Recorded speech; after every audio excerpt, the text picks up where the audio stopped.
All right, we're finally ready to move on and put our block together. So I laid out all my pieces and I double checked and I made sure in my stacks here that that red was not the same as that red and that red was not the same as that red. And so I laid them out and I went all the way around my square. There's my square, and double checked all my reds that are touching. Made sure those weren't the same. Now I'm just ready to put it all together.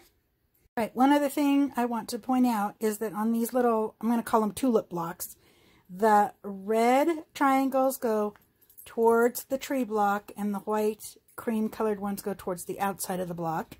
And then on your corner units here, your red ones come together at the point here and make, I don't know, like a little butterfly pattern. So make sure you have your blocks all facing the correct direction before you sew them together.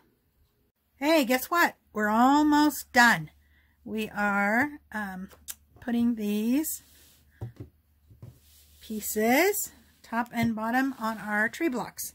So one thing I did want to point out on my block was, and I guess it's because there's so many seams here on the tree, this piece was a little bit smaller than this piece.